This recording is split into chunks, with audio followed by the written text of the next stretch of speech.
श्री शिवाय नमस्तुभ्यम। सब बोलिए एक बार जमकर, श्री शिवाय नमस्तुभ्यम।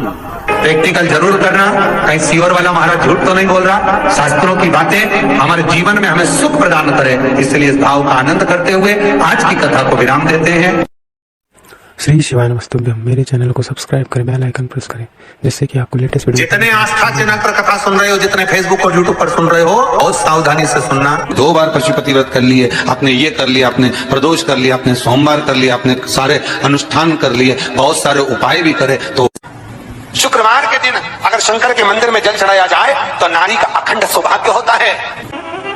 शुक्रवार के दिन बेलपत्री के वृक्ष के नीचे बैठकर घृत का दिया लगाकर शरीर में जो रोग है उसका स्मरण कर कल करके देखना। जो बच्चा चिड़चिड़ कर रहा हो, बहुत गुस्सा कर रहा हो, बहुत गुस्सा, जो बहू चिड़चिड़ कर रही हो, जो सास चिड़चिड़ कर रही हो, भाई बंधु कुटुंब कोई चिड़चिड़ कर रहा हो, बहुत क्लेश हरण हो रहा हो, एक कटोरी में पानी लो, तुमरुका जी का नाम लो, शिव जी का नाम लेकर, तुमरुका जी का नाम लेकर थोड़ा सा पानी का आचमन करा दो। 10 मिनट 5 मिनट में एकदम चुप, लड़ी नहीं सकती, गुस्सा। लक्ष्मी सबसे ज्यादा प्रसन्न कौन से दिन होती है? जम के बोलिए जरा। शुक्रवार।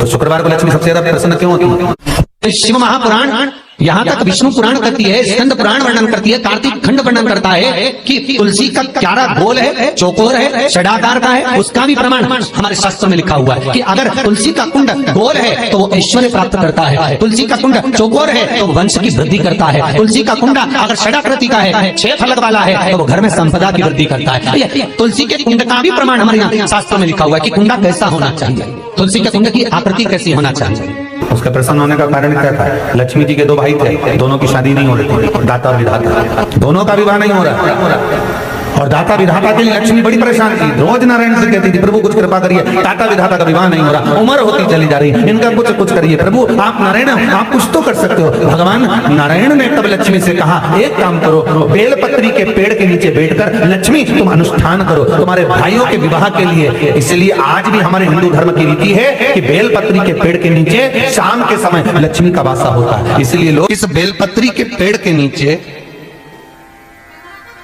तुम्हारा रात्रि को शाम को 6 बजे से लेकर रात्रि को 8 बजे तक तुम्हारा निवास होगा।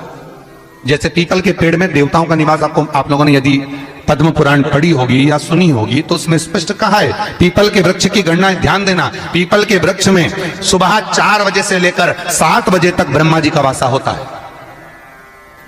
पीपल के वृक्ष में सुबह 7 बजे तक ब्रह्मा जी का वासा, 7 बजे से लेकर 10:30 बजे तक पीपल के वृक्ष में भगवान विष्णु का वासा होता है। कितनी बजे तक? 10:30।